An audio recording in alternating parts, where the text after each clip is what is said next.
ప్రతిధ్వనికి స్వాగతం. కట్టేవారి ఆలోచనలు వేరుంటాయి, కూల్చేవారి ఆలోచనలు వేరే ఉంటాయి. రాష్ట్ర రాజధాని అమరావతి విషయంలో అది మరోసారి నిరూపితమైంది. వైకాపా ఈ వైఖరి బట్టబయలైంది. అధికారంలో ఉన్నా లేకున్నా అమరావతికి అడ్డం పట్టడం, సాధ్యమైనంత మేర అడ్డంకులు సృష్టించడం, అప్పులు పుట్టకుండా అనుమతులు రాకుండా సైంధవ పాత్ర పోషించడమే జగన్ అండ్ కో పనిగా పెట్టుకున్నట్లు కనిపిస్తోంది.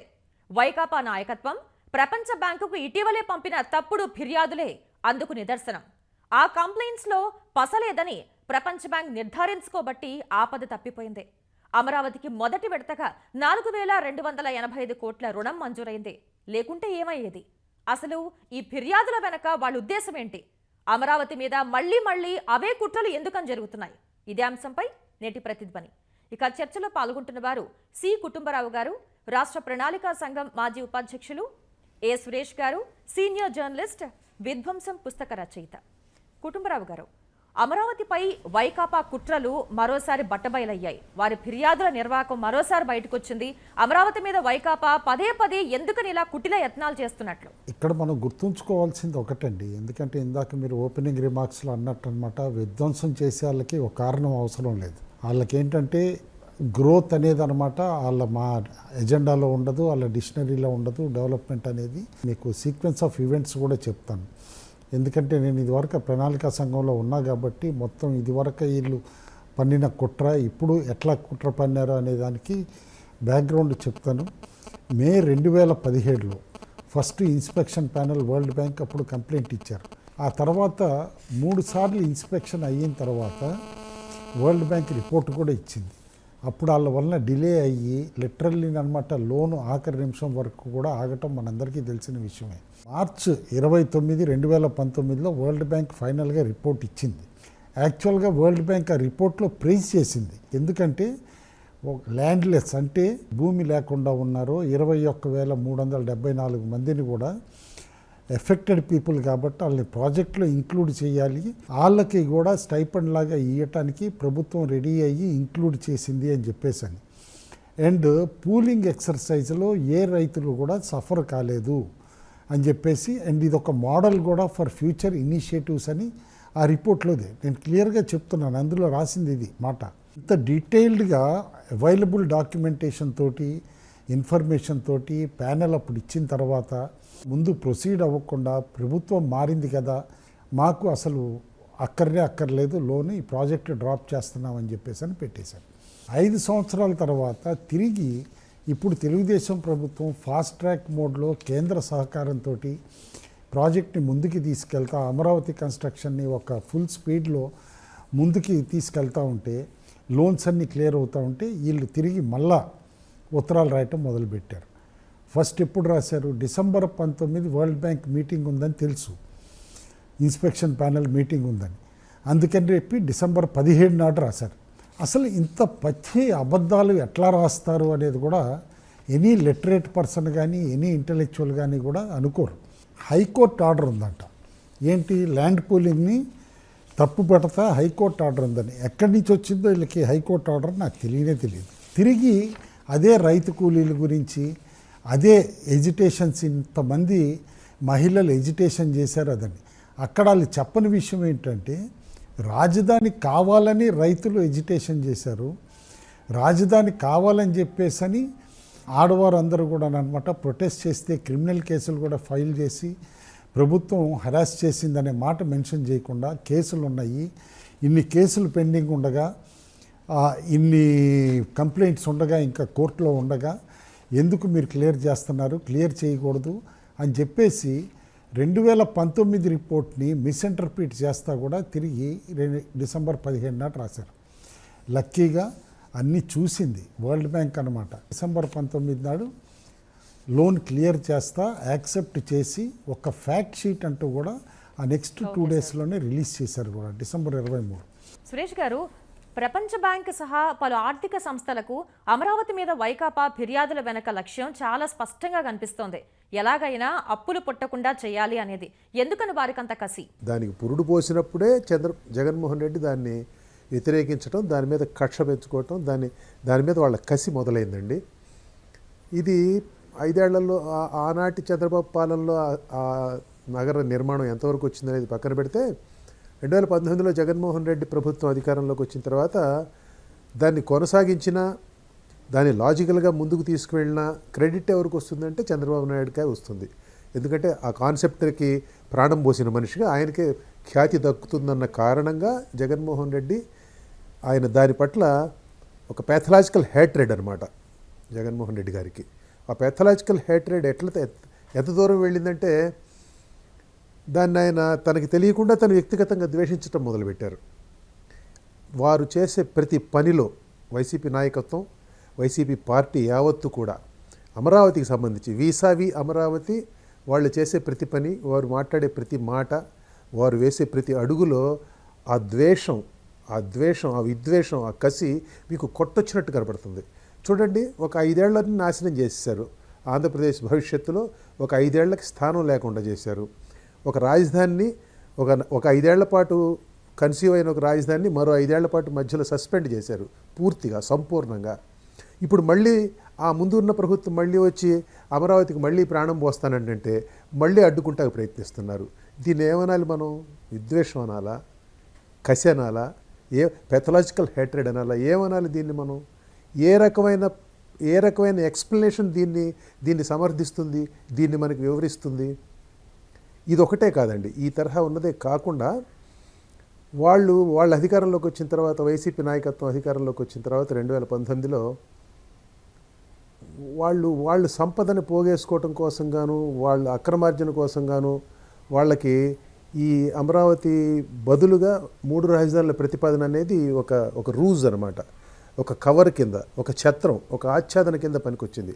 విశాఖపట్నంలో అక్కడున్న సహజ వనరుల సంపద, అక్కడున్న భూ సంపద, వాటిని ఎక్స్ప్లాయిట్ చేయాలంటే, వాటిని ఎక్స్ప్లాయిట్ చేసి 1000 కోట్లు పోగేసుకోవాలంటే, 1000 కోట్ల అక్రమార్జన చేయాలంటే అమరావతిలో లోపాలు ఉన్నాయని చూపించాలి, అమరావతి వల్ల ప్రయోజనం ఉండదని చూపించాలి. దానితోటి ఈ దుష్ప్రచారం మొదలుపెట్టారు. ఈ దుష్ప్రచారాన్ని వైసీపీ వాళ్ళు ఒక కళగా అభ్యసించారు. మనం వాళ్ళని చూస్తే ప్రచారాన్ని ఈ విధంగా చేయొచ్చా అన్నది మనం ఆశ్చర్యపోతాం. అమరావతి మీద దుమ్మెత్తిపోయటం, అమరావతి మీద బురద జల్లటాన్ని ఆ విధంగా వాళ్ళు ప్రజల్లోకి తీసుకువెళ్ళారు. కుటుంబరావు గారు, 2017లోనూ వైకాపా ఇలానే ప్రపంచ బ్యాంకు అమరావతికి వ్యతిరేకంగా వేలాది మెయిల్స్ ని పంపించింది. వారు నమ్మడం వల్ల నిధులు ఆగిపోయాయి.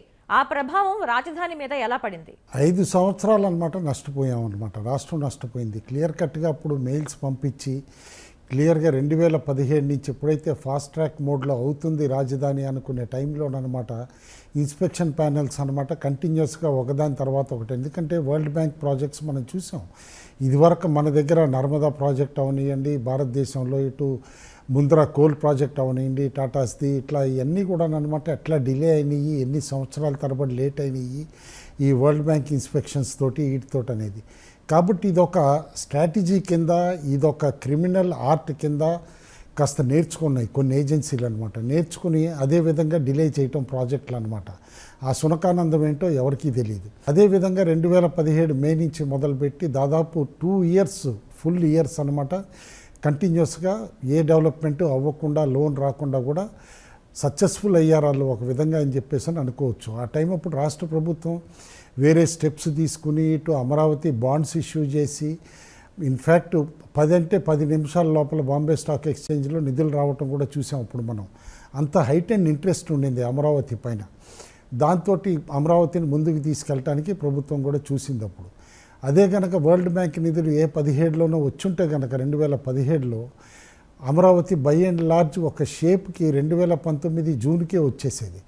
కాబట్టి క్లియర్ కట్గా వాళ్ళ విధ్వంస రచన ఏదైతే ఉందో దాన్ని తిరిగి అమలు చేయడానికి ఇప్పుడు చూస్తున్నారు కరెక్ట్గా వరల్డ్ బ్యాంక్కి లోన్ ఇచ్చే టైంకి. కానీ ఈసారి ఫెయిల్ అయ్యారు, అట్టర్గా ఫెయిల్ అయ్యారు. వాళ్ళు రాసిన 17వ లెటర్ని డిస్మిస్ చేస్తా వరల్డ్ బ్యాంక్ అనమాట లోన్ క్లియర్ చేయటం, ఫ్యాక్ట్ షీట్ వేయటం. వీళ్ళు తర్వాత మళ్ళీ 23 నాడు ఇంకో లెటర్ రాశారు ఈ సెంటర్ ఫర్ ఫైనాన్షియల్ అకౌంటబిలిటీ అని. 178 మంది సంతకాలతోటి పెట్టించారు. ఏదో రకరకాల నేషన్స్ అంటే ఎప్పుడూ వినలేదు, కిర్గిస్తాను, ఫిలిప్పైన్స్, అన్ని చోట్ల నుంచి వీళ్ళకి ఏం సంబంధమో నాకు తెలీదు. రైతుల సంతకాలేమో ఒక 70 ఉన్నాయి, అనామకుల సంతకాలేమో 100 పైన ఉన్నాయి. పెట్టి అనమాట మళ్ళా అటెంప్ట్ చేశారు. కానీ క్లియర్గా వరల్డ్ బ్యాంక్ టీం కూడా మొన్న వచ్చి ఫస్ట్ 1 year యాక్షన్ ప్లాన్కి అనమాట సిఆర్డిఏ ఆఫీషియల్స్ తోటి డిస్కస్ చేయటం, కన్నబాబు గారు వీళ్ళందరి ప్రెజెన్స్లో అనమాట హైలీ సాటిస్ఫాక్టరీగా రిపోర్ట్ ఇవ్వటం కూడా మనం చూసాం. ఇన్ఫ్యాక్ట్ వరల్డ్ బ్యాంక్ ప్రాజెక్ట్స్కి బేసికల్గా చూసేది డిస్బర్స్మెంట్ లింక్డ్ ఇండికేటర్స్ అంటారు అండ్ ప్రోగ్రామ్ యాక్షన్ ప్లాన్స్ అంటారు, పిఏపీస్ అని. ఇవన్నీ కూడా హైలీ సాటిస్ఫాక్టరీగా ఉన్నాయి అని చెప్పారు. ఇది వరకు ఎన్జిటి కేసులు కూడా వేశారు. ఆ కేసుల వలన కూడా కాస్త డిలే అవ్వటం చూసాం మనం. దాన్ని కూడా సార్ట్అవుట్ చేయడం జరిగింది. మొన్న వరల్డ్ బ్యాంక్ టీం అవి కూడా బాగా అమలు చేస్తున్నారు కరెక్ట్గా అని కూడా చెప్పడం జరిగింది. సురేష్ గారు, ఆర్థిక సంస్థలకు లేఖలు రాయడం, మెయిల్స్ పంపడమే కాకుండా అమరావతి ఒక ముంపు ప్రాంతమని, భూకంపాల జోన్లో ఉందని ఇలాంటి తప్పుడు ప్రచారాలని ఎలా చూడాలంటారు? ఈ తప్పుడు ప్రచారాలని వైసీపీ స్వభావంలో భాగంగా చూడాలండి మనం. నేను ఇందాక చెప్పినట్లు అమరావతి అనే కాన్సెప్ట్ పురుడు పోసుకున్న మరుక్షణం అమరావతిని ఏ విధంగా నెగేట్ చేయాలి, అమరావతిని ఏ విధంగా కింద పునాదుల్లో దెబ్బ కొట్టాలి అన్నది Jaganmohan Reddy and his party వాళ్ళు ఒక వ్యూహం రచించుకున్నారు. ఆ వ్యూహంలో భాగంగానే 30,000 ఎకరాలు ఉండాలి రాజధాని నిర్మించాలంటే అని చంద్రబాబు నాయుడు గారి మొదటి ప్రభుత్వంలో చెప్పారు. శాసనసభలో చెప్పిన మాట అది జగన్మోహన్ రెడ్డి. నేను ఈ చిన్న రాష్ట్రం అయిపోయింది ఆంధ్రప్రదేశ్, ఈ చిన్న రాష్ట్రాల్లో మళ్ళీ ఇతరత్ర ఏ రకమైన వేర్పాటువాదాలు తీసుకురావడం నాకు ఇష్టం లేదు, కాబట్టి నేను అమరావతిలో రాజధానిని సమర్థిస్తున్నానని అన్నారు. ఇదంతా కూడా ఒక వ్యూహంలో భాగం. వైసీపీ ఒక పార్టీగా గోబెల్స్ ప్రచారం అనే సూత్రంలో వాళ్ళు 100% విశ్వసిస్తారు. ఆ సూత్రాన్ని, ఒక అబద్ధాన్ని 10 సార్లు, 100 సార్లు, 1000 సార్లు, 1,00,000 సార్లు చెప్తే జనం ఎంతో కొంతమంది దాన్ని విశ్వసిస్తారు.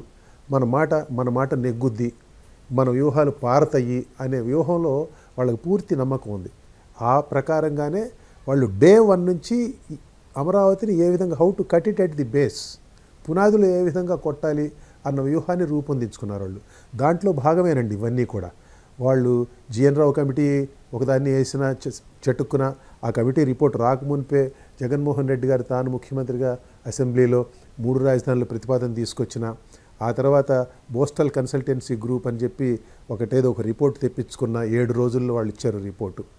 దానికి ముందు మద్రాస్ ఐఐటి ఏదో ఇచ్చిందని చెప్పి అబద్ధాలు చెప్పిన, ఇవన్నీ కూడా వాళ్ళు చాలా పకడ్బందీగా రూపొందించుకున్న వ్యూహంలో భాగంగా అమలు చేసిన విషయాలండి ఇవన్నీ కూడా. ఇవన్నీ దేన్ని సూచిస్తున్నాయి అంటే వాళ్ళకి నేను చెప్పినట్లు there pathological hatred for Amaravati. ఇది జగన్మోహన్ రెడ్డి గారికి ఉన్నది. యాక్చువల్గా ఇది వైఎస్ఆర్ కాంగ్రెస్ పార్టీలో ఉన్న నాయకులందరికీ అమరావతి పట్ల ఇదే తరహా హేట్రెడ్, విద్వేషం ఉంటుందని నేను అనుకోను. వ్యక్తిగతంగా అందరూ ఆ విధంగా ఉంటారని నేను అనుకోను. అయితే వైఎస్ఆర్ కాంగ్రెస్ పార్టీ అది ఆ నాయకుడి మీద మాత్రమే ఆధారపడిన పార్టీ. ఆ నాయకుడి మనుగడ లేకుండా మిగతా పార్టీ మనుగడ లేనే లేదు. కాబట్టి ఎవరూ కూడా అక్కడ నాయకుడి అభీష్టానికి వ్యతిరేకంగా నోరు విప్పే సాహసం చేయరు. జగన్మోహన్ రెడ్డి గారు పూర్తిగా 100కి 100% అమరావతిని ద్వేషిస్తున్నారు అన్న విషయం వాళ్ళకి అర్థమైన తర్వాత వైఎస్ఆర్ కాంగ్రెస్ పార్టీలు ఎవరు కూడా అమరావతి మీద వాళ్ళు కూడా ఒక నిప్పు వేయకుండా, ఒక రాయి వేయకుండా ఉండలేరు. ఆ విధంగా అమరావతిని పాడు పెట్టడంలో 5 ఏళ్ల పాటు అమరావతిని పూర్తిగా కంప్లీట్గా సస్పెండ్ చేయడంలో వైసీపీ మొత్తం యావత్తు కూడా భాగం పంచుకుంది. ఇదంతా కూడా జగన్మోహన్ రెడ్డి పక్కనుండే ఆ కొద్ది మంది ఎవరైతే ఉన్నారో వ్యూహకర్తలు, వాళ్ళు ఒక పథకం ప్రకారం రచించి అమలు చేసిన వ్యూహం మాత్రమేనండి ఇదంతా. కుటుంబరావు గారు, వైసీపీ ఫిర్యాదులు ఏవైనా అమరావతి నిర్మాణాన్ని ప్రభావితం చేస్తాయంటారా? ఇప్పుడు ఏదైతే కనుక ఇన్స్పెక్షన్ చేశారో 1 year ఫండింగ్ ప్లాన్కి దేనికైతే కనుక రెడీ చేశారో అందులో క్లియర్లీ రాష్ట్ర ప్రభుత్వం తీసుకున్న స్టెప్స్, ఎన్జిటీలో ఉన్న కన్సర్న్స్ అన్నీ కూడా అడ్రస్ చేసింది అని చెప్పేసి అని మెన్షన్ చేయడం జరిగింది అందులో. కాబట్టి ఇంకా కన్సర్న్స్ అనేవి లేవు. అది ఊరికినేనమాట ఒక అభూత కల్పంతో పుట్టించారు. ఏది ఇక్కడ సంవత్సరానికి 4 పంటలు పండుతాయి, ఇంతమంది రైతులు ఉన్నారు, ఇంతమంది రైతు కూలీలు ఉన్నారు, ఇంత పంట నష్టపోతున్నాము, ఇంత హార్టికల్చర్ పోతుంది అని. యాక్చువల్గా అగ్రికల్చర్ డేటా అప్పుడు రుణమాఫీ చేసిన ప్రభుత్వం డేటా బట్టి కూడా అంతా కూడా చూస్తే క్లియర్ కట్గా ఏ మాత్రం కూడా ఆహార భద్రత పైన ఇంపాక్ట్ లేదు. మొత్తం కలిపి అమరావతి అక్కడ వాడుతున్న ల్యాండ్ సైజ్ ఎంతండి? 217 square kilometres, 217 square kilometres area. మన స్టేట్ ఫుడ్ ప్రొడక్షన్లో కానీ ఏదైనా లెక్కను బట్టి చూస్తే నాట్ ఈవెన్ 0.01%. మరి 0.01% దాన్ని పుచ్చుకుని ఆహార భద్రత దెబ్బతింటుంది, ఏదో కొన్ని మిలియన్ టన్నులు అక్కడ పండేస్తుంది అన్నట్టు అనమాట ప్రచారం చేసి. సురేష్ గారు కరెక్ట్గా చెప్పారు, వాళ్ళ గోబెల్స్ ప్రచారం అదంతా ఒక ఆర్ట్ లాగా మాస్టర్ చేశారు. వాళ్ళకున్న ప్యాథలాజికల్ డిసీజ్ ఏదైతే ఉందో దాన్ని ఎట్లా స్ప్రెడ్ చేయాలనేది కూడా తరోగా మాస్టర్ చేశారు. ఎన్జిటి కన్సర్న్స్ అన్నారు, ఎన్జిటి ఆర్డర్స్ ఇచ్చింది. ఆ ఎన్జిటి ఆర్డర్స్ క్లియర్గా క్లారిటీతోటి చదివితే స్టేట్ గవర్నమెంట్ తప్పులు ఏమీ లేవు, కానీ ఈ స్టెప్స్ తీసుకుంటే ఫ్యూచర్లో అవాంతరాలు అయ్యి ఉండవు అని చెప్పేసి ఆ జడ్జిమెంట్లో చెప్పటము, దానికి అనుగుణంగా ఇప్పుడు ఎన్జిటికి ఇది రాష్ట్ర ప్రభుత్వం స్టెప్స్ తీసుకుని మొత్తం ఇంప్రూవ్ చేయటం కూడా చూసాం అక్కడ. దానికి కన్ఫర్మేషనే మొన్న ఏదైతే గనక మీటింగ్ అయ్యిందో ఆ మీటింగ్లో క్లియర్గా చెప్పారు వరల్డ్ బ్యాంక్ వాళ్ళు అనమాట. ఇది ఈ 1 year యాక్షన్ ప్లాన్ ప్రిపేర్ చేస్తున్నప్పుడు సిఆర్డిఏ దాంతో ఎక్సలెంట్గా మీరు స్టెప్స్ తీసుకున్నారు, ఎన్జిడి గైడ్లైన్స్ అన్నీ కూడా కంప్లై చేస్తున్నారు అని చెప్పేసి. ఇవన్నీ ఎందుకండి, మొన్నటికి మొన్న మనం చూసాం బుడమేరు వరదలు అవి వచ్చినప్పుడు కూడా అమరావతికి ఏమన్నా అయిందండి? ఏమీ కాలేదు కదా. కాబట్టి మునిగిపోతుంది అట్లా ఇట్లా అని చెప్పేసి విపరీతమైన ప్రచారం చేసి ఎంత అభూత కల్పన చేసి అప్పుడు భయపెట్టి ఇది చేశారు. కాబట్టి ఇందులో వాస్తవాలేంటి, నిజాలేంటి, ఇది అబద్ధాలేంటి అనేది కూడా ప్రజలు అర్థం చేసుకుంటున్నారు ఇప్పుడు. అండ్ వరల్డ్ బ్యాంక్ ఇంకొకటి కూడా క్లియర్ కట్గా డిస్ప్యూట్ రెజల్యూషన్ పైన కూడా చాలా సాటిస్ఫాక్షన్ ఎక్స్ప్రెస్ చేసింది మొన్న. డిస్ప్యూట్ రెజల్యూషన్ అంటే రైతులు కానీ రైతు కూలీలు కానీ వీళ్ళకున్న ప్రాబ్లమ్స్ని అడ్రస్ చేయడానికి ఒక సెంటర్ పెట్టి ఏ విధంగానమాట రాష్ట్ర ప్రభుత్వం స్టెప్స్ తీసుకుంటుందన్న దాన్ని కూడా అడ్మైర్ చేశారు. కాబట్టి ఏదైతే కనుక ఆ అవాస్తవాలు పుట్టించారో, ఆహార భద్రత అనివ్వండి, లేకపోతే భూకంప ప్రభావిత ఏరియా అననివ్వండి, ఇటు ఎన్జిటి గైడ్లైన్స్ వైలేషన్ అంటాం అనివ్వండి, ఇవన్నీ కూడా is now history. They are all dead issues అనమాట. ఏమాత్రం వాస్తవాలు కూడా లేవు అని చెప్పేసి అందరికీ కూడా అర్థమైపోయింది. సురేష్ గారు, వైకాపా ఎంత చేసినా రైతులు స్వచ్ఛందంగా భూములు ఇచ్చారని నిర్ధారణ చేసుకున్నాకే రుణం మంజూరు చేసింది. ప్రపంచం గుర్తించిన ఈ నిజాన్ని వైకాపాకి ఎందుకు కనిపించడం లేదు? వాళ్ళకి ఆ విషయం తెలియక కాదు. ఇప్పుడు కొత్తగా ప్రపంచ బ్యాంక్ రుణం మంజూరు చేసింది, రైతులు స్వచ్ఛందంగా భూములు ఇచ్చారనుకోని. కానీ నిజానికి ఇదే పని గతంలో కూడా జరిగింది. మనం ఒకసారి గుర్తు తెచ్చుకుంటే చంద్రబాబు నాయుడు గారి మొదటి ప్రభుత్వంలో ప్రపంచ బ్యాంకు రుణం ఇచ్చింది, ఏషియన్ డెవలప్మెంట్ బ్యాంక్ కూడా ఏడీబీ కూడా రుణం ఇచ్చింది. ఏ విధంగా ఇచ్చారు వాళ్ళు? రైతులు స్వచ్ఛందంగా భూములు ఇచ్చారు, అది పూలింగ్ మాత్రమే అన్న సంగతి వాళ్ళకి తెలుసు. ప్రపంచం మొత్తానికి తెలుసు. ఆ మాటకు వస్తే ప్రపంచం మొత్తంలో జగన్ అండ్కో కూడా భాగం, వాళ్ళకి తెలుసు ఆ విషయం. అయితే నేను ఇందాక చెప్పినట్లు అమరావతి అనే కాన్సెప్ట్ని డిస్క్రెడిట్ చేయాలి, ఆ కాన్సెప్ట్ని అపహాస్యం పాలు చేయాలి, అప్రతిష్ట పాలు చేయాలి. అలా అప్రతిష్ట పాలు చేయాలంటే దాంట్లో ప్రాణం ఏంటండి, మూలాధారం ఏంటండి? రైతులు, భూమి. అది కదా భూమిని సేకరించింది ప్రభుత్వం. రైతులు స్వచ్ఛందంగా తీసుకొచ్చి భూమి ఇచ్చారు, మా భూమి తీసుకోండి అని ఇచ్చారు. సో అక్కడ కొట్టాలి దెబ్బ. అక్కడ దెబ్బ కొట్టాలంటే ఆ రైతుల్ని పెయిడ్ ఆర్టిస్టులు అనాలి. అక్కడ దెబ్బ కొట్టాలంటే చంద్రబాబు నాయుడు బలవంతంగా భూముల్ని లాక్కున్నాడు, ఆయన ప్రభుత్వం భూముల్ని లాక్కుంది అనే ప్రచారాన్ని తీసుకురావాలి. ఆ విధమైన ప్రచారాలని వాళ్ళు చాలా చాలా చాలా వేగంగా వ్యాప్తి చేయగలిగారు వాళ్ళు. అదే ఇప్పుడు కొత్తగా అమరావతి రైతులు డిస్క్రెడిట్ చేయడం అనేది కొత్తగా మొదలు కాలేదండి. గతంలో చేసిన దాన్నే ఇప్పుడు మళ్ళీ చేస్తున్నారు. ఒకటి గుర్తుపెట్టుకోవాలి మీరు, ప్రజలందరూ, ఆంధ్రులందరూ గుర్తుపెట్టుకోవాల్సిన విషయం ఒకటి ఉంది. ఈ ప్రచారాన్ని ఎప్పటికీ ఆపదు వైసీపీ నాయకత్వం. అమరావతిని ద్వేషించటం, అమరావతిని వ్యతిరేకించటం, అమరావతి అనే కాన్సెప్ట్ని దాన్ని సంపూర్ణంగా నెగేట్ చేయటం అనేది వైసీపీ పొలిటికల్ ఫిలాసఫీలో ఒక భాగంగా మారింది. దాన్ని వాళ్ళు మొదలుపెట్టిన రోజున వాళ్ళ పొలిటికల్ ఫిలాసఫీలు ఇది భాగమో కాదో నాకు తెలియదు, కానీ దాన్ని వాళ్ళు అమలు చేసిన తీరు, దాన్ని వాళ్ళు బలంగా ప్రజల్లోకి తీసుకెళ్ళడానికి ప్రయత్నించిన తీరు, దాంతో ఏమైందంటే కొంతకాలం తర్వాత వాళ్ళు they started believing in themselves. వాళ్ళు చెప్తున్న అబద్ధాలని, ఆ వంచనని, ఆ లై, ఇట్స్ ఎ లై, they started believing in that లై. అదే పద్ధతిలో ఇప్పుడు వాళ్ళు దాన్ని ఇంకా ముందుకు తీసుకెళ్తారు. కుటుంబరావు గారు, అమరావతి విషయంలో ప్రభుత్వ ఆలోచనలు ఏ విధంగా ఉన్నాయి? ఇప్పుడున్న అమరావతి మరో 4 ఏళ్ల తర్వాత ఎలా ఉండబోతోంది? 10 ఏళ్ల తర్వాత ఎలా ఉండే అవకాశం ఉంది? క్లియర్గానండి, ఎందుకంటే ఒక ప్రజా రాజధానిగానమాట, ప్రపంచ స్థాయి క్యాపిటల్గానమాట డెవలప్ చేయడానికే ప్రభుత్వం చూస్తుంది. దానికి తీసుకుంటున్న స్టెప్స్ కూడా మనం క్లియర్గా చూస్తున్నాం. ఎందుకంటే cities with in the city అన్నట్టు అనమాట. నాలెడ్జ్ సిటీ అవనండి, జస్టిస్ సిటీ అవనండి, ఫైనాన్స్ సిటీ అవనండి, హెల్త్ సిటీ అవనివ్వండి, ఇట్లా అన్నీ కూడా ఇంటిగ్రేటెడ్గా స్పోర్ట్స్ సిటీ అవనివ్వండి, ఈ క్యాపిటల్లో అనమాట డిఫరెంట్ ఏరియాస్ ఇయర్ మార్క్ చేసి డెవలప్మెంట్ చేయడం కూడా జరుగుతుంది. అండ్ ఏదైతే ఇప్పుడు జనాభా 1,00,000 దాకా జనాభా ఉన్నారు ఇప్పుడు అమరావతి రీజియన్లో, 29 విలేజెస్ చూసుకుంటే కనుక. అండ్ ఇప్పుడు కొత్తగా 11 విలేజెస్లో కూడా కొంత భూసేకరణకు అనమాట ప్రజలు వారంతట వారు అనమాట వాలంటరీగా ఇవ్వటానికి సిద్ధమవుతున్నారు కాబట్టి ఇంక్లూడ్ చేసే సూచనలు కూడా ఉన్నాయి. దాంతో ఎఫెక్టివ్గానమాట రేపు ఫ్యూచర్లోనమాట మేబీ బై 2050 కల్లా ఏదైతే వికసిత్ భారత్ వికసిత్ ఆంధ్ర అని చెప్పేసి అని అంటున్నామో 2047 ఆ టైం కల్లానమాట క్లియర్లీ ప్లాన్స్ ప్రకారం కూడా 35 లక్షల పైన జనాభా కూడా ఉండొచ్చు.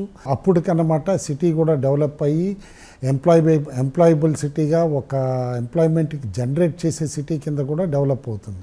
అయితే ఈ నెక్స్ట్ 4 ఇయర్స్లో కూడా క్లియర్గా ఒక ప్లాన్ తోటి అనమాట నిశ్చితమైన రోడ్ మ్యాప్ తోటి మైల్ స్టోన్స్ తోటి ప్రభుత్వం ముందుకెళ్తోంది. ఇప్పుడు ఏదైతే కనుక సెమీ ఫినిష్డ్ బంగ్లాలు అవనివ్వండి, ఫ్లాట్స్ అవనివ్వండి, ఇవన్నీ కూడా నెక్స్ట్ 1 ఇయర్లో కంప్లీట్ అవ్వటం, దాంతోపాటు ఎకనామికల్లీ వీకర్ సెక్షన్స్కి ఉన్న 5,000 ఫ్లాట్స్ దాదాపు అనమాట అవి కూడా కంప్లీట్ చేసి ఆక్యుపెన్సీకి తీసుకొస్తే with in 1 year nearly around another 35,000 to 40,000 people occupancy పెరిగి సిటీ లైఫ్ కిక్ స్టార్ట్ అవుతుంది. అక్కడ ఒఫీషియల్స్ అందరూ బంగ్లాస్లో ఉంటాం, జడ్జిలందరూ కూడా బంగ్లాస్లో ఉంటాం. యాక్చువల్గా ఒక ఫంక్షనల్ క్యాపిటల్ కింద అక్కడ ఏరియాలో స్టార్ట్ అవుతున్నప్పుడు ఇంకో పక్కన వర్క్ కూడా నడుస్తున్నప్పుడు విత్ ఇన్ నెక్స్ట్ 3 ఇయర్స్ అనమాట అసెంబ్లీ కానీ హైకోర్టు కానీ ఇవన్నీ కూడా కంప్లీట్గా అనమాట ఒక ఐకానిక్ బిల్డింగ్స్ కిక్ స్టార్ట్ అయిపోతే అప్పటికి ఏ విధంగా ఉంటుందో మనం ఊహించుకోవచ్చు. క్యాపిటల్ అనేది ఓవర్ నైట్ బిల్డ్ అవ్వదండి, అది కూడా అర్థం చేసుకోవాలి అందరూ. It will take time. Like Hyderabad ఉందనుకోండి, కొన్ని దశాబ్దాలు శతాబ్దాలు కూడా తీసుకుంది. అదేవిధంగానమాట మన క్యాపిటల్ కూడా ఓన్లీ థింగ్ ఏంటంటే మోడర్న్ ఏజ్లో ఉన్నాం కాబట్టి ఏదో 100 ఇయర్స్ ప్లాన్ అట్లా అని కాకుండా ఫస్ట్ 5 ఇయర్స్ ఏంటి, ఆ నెక్స్ట్ 15 ఇయర్స్ ఏంటి, ఆ నెక్స్ట్ 20 ఇయర్స్ ఏంటి అనేది ప్లాన్ తోటి ప్రభుత్వం కూడా ముందుకెళ్తుంది. అల్టిమేట్లీ అమరావతి సైజ్ కూడా by the end of the next year ఈ 2028-29కి వచ్చేపాటికి సైజు పెరిఫరీది కూడా దాదాపు 80,000 ఎకరాలు అయిపోవచ్చు. అండ్ విత్ ఇన్ ద సిటీని అనమాట లైక్ ఏదైతే నాలెడ్జ్ సిటీ అన్నామో అది ఒక 1000 హెక్టార్లు ఉంటుంది. అదేవిధంగానమాట ఫైనాన్స్ సిటీ ఒక 1,300 హెక్టార్లు ఉంటుంది. అట్లానమాట డిఫరెంట్ సైజుల్లో సిటీలు కూడా డెవలప్ అవుతాయి. కాబట్టి ఓవరాల్గా ప్రభుత్వం ఒక క్లారిటీతో ఉంది. బేసిక్ ఇన్ఫ్రాస్ట్రక్చర్ ఫస్ట్ ఈ 4-5 ఇయర్స్లో ఎసెన్షియల్ ఇన్ఫ్రాస్ట్రక్చర్ అంతా కూడా డెవలప్ చేసేయాలి. ఒక లైవ్లీ సిటీ కింద అమరావతి ఈ నెక్స్ట్ 3-4 ఇయర్స్లోనే డెవలప్ అయిపోతుందని ఆశిస్తాను. ఖచ్చితంగా ప్రభుత్వం చేస్తుందని కూడా అనుకుంటున్నాను. సురేష్ గారు, కుటుంబరావు గారు చెప్పినట్లుగా ఒక అంతర్జాతీయ రాజధాని, అంతర్జాతీయ క్రీడా ప్రాంగణాలు, అంతర్జాతీయ కంపెనీలు ఇవన్నీ రావడం ద్వారా అమరావతి రూపురేఖలు ఏ విధంగా మారిపోతాయి? ఈ విషయంలో రాష్ట్ర ప్రజల సహకారం ఎలా ఉండాలి? అమరావతి అభివృద్ధి చెందడం అనేది ఇప్పుడే కుటుంబరావు గారు చెప్పినట్లు అదేదో 1 సంవత్సరంలోనో 4 ఏళ్లలోనో 10 ఏళ్లలోనో జరిగే అభివృద్ధి కాదండి. ఒక నగరం అభివృద్ధి అనేది క్రమేణా చిన్నగా అభివృద్ధి చెందుతుంది. అది ఆ నగరాన్ని నిర్మిస్తున్న ప్రభుత్వం ఎంత వేగంగా అభివృద్ధిని ఆ నిర్మాణాన్ని ముందుకు తీసుకెళ్ళగలుగుతుంది అనేది ఒక ముఖ్యమైన అంశం అనుకోండి. చంద్రబాబు నాయుడు గారి ప్రభుత్వం వాళ్ళు కన్సీవ్ చేసిందే చంద్రబాబు నాయుడు గారి ప్రభుత్వం కాబట్టి ఈ ప్రాజెక్టు మీద వాళ్ళకి ఎంత ప్రేమ ఉండాలో అంత ప్రేమ ఉంది. అంత ప్రేమ ప్రకారం వాళ్ళు ముందుకు తీసుకెళ్తారు. ఒక మెగా సిటీని నిర్మించి దానికి ప్రాణం పోసి ఆ మెగా సిటీ చుట్టూ దాన్ని ఆవరించుకొని ఉండేటట్లుగా ఒక ఆర్థిక వ్యవస్థని మెగా సిటీ ఆధారిత ఆర్థిక వ్యవస్థ అనేది ఒక కాన్సెప్ట్ అండి, ఒక స్కూల్ ఆఫ్ థాట్ ప్రపంచంలో. అది మీకు వెస్ట్రన్ కంట్రీస్లో, యూరోప్లో చాలా చోట్ల అమలు జరిగింది. గతంలో అమలు చేసి చూపించారు. ఆ మోడల్ని చంద్రబాబు నాయుడు గారు నవ్యాంధ్రకి 2014 తర్వాత ఆయన ప్రతిపాదించారు. ఆ ప్రతిపాదన పురుడు పోసుకుంది. మోస్ట్ అన్ఫార్చునేట్లీ దురదృష్టవశాత్తు మధ్యలో జగన్మోహన్ రెడ్డి గారి ప్రభుత్వం వచ్చి దాన్ని ఎంత నాశనం చేయాలో అంత నాశనం చేసింది. ఇప్పుడు మళ్ళీ దాన్ని పట్టాల మీద ఎక్కించారు. పట్టాల మీద ప్రయాణం పరుగు మొదలుపెట్టింది. ఈ పరుగులో చూడండి, మీరు కాలుష్యం కలిగించే పరిశ్రమలు అవైతే కొంచెం దూరంగా ఉండాలనుకోండి.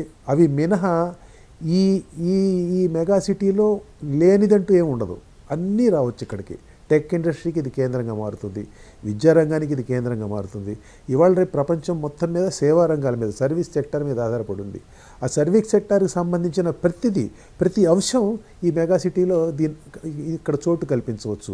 సో ఇది ఈ పద్ధతిలో ఈ తరహా ఈ సమ్మిళిత అభివృద్ధి కారణంగా ఏమవుతుందంటే ఒక మెగా పోలిస్ ఒకటి డెవలప్ అవుతుంది. ఈ విషయంలో రాష్ట్ర ప్రజల సహకారం ఏ విధంగా ఉంటే అమరావతి కళ అనేది సాకారం అవుతుందంటారు? రాష్ట్ర ప్రజలు ఇప్పటికే సహకరించారండి. రాష్ట్ర ప్రజలు సహకరించారు. రాష్ట్ర ప్రజలంటే అమరావతి రాజధాని కోసంగాను భూములు ఇచ్చిన గ్రామాల ప్రజలందరూ రాష్ట్ర ప్రజల కింద లెక్క. వాళ్ళు దానికి ప్రాణం పోశారు, ఊపిరి పోశారు, పురుడు పోశారు. ఇప్పుడు మిగతా ప్రాంతాల ఆంధ్రప్రదేశ్లో ఉన్న, నవ్యాంధ్రలో ఉన్న మిగతా ప్రాంతాల ప్రజలందరూ దీనికి ఈ అమరావతి నగరాన్ని అభివృద్ధికి సహాయం చేయాలంటే వారు ఏం చేయాలంటే అమరావతిలో వాళ్ళు విశ్వాసం పెట్టాలి. అమరావతి అనే కాన్సెప్ట్లో ఒక వరల్డ్ క్లాస్ ఒక రాజధానిని నిర్మించుకుంటే మన రాష్ట్రం ఏ స్థాయిలో ఉంటుంది ప్రపంచంలో, ఒక వరల్డ్ క్లాస్ రాజధానితోటి మనం ప్రపంచంలో మన ప్రయాణం ఏ విధంగా ఉంటుంది అనేది వాళ్ళు ఒకసారి ఊహించుకొని ప్రభుత్వం ఏం చెప్తుందో చూసి ఈ తరహా మెగాపోలిస్ ఆధారిత ఆర్థిక వ్యవస్థల పయనం ఎట్లా ఉందో చెప్తున్నారు మనకి. అవన్నీ చూసి దాన్ని విశ్వసించి దాంట్లో దాన్ని ముందుకు తీసుకువెళ్లేందుకు ప్రభుత్వం చేస్తున్న ప్రయత్నాలకు చేయూత ఇవ్వాలి. అంతేనండి, వాళ్ళు చేయాల్సింది అంతే.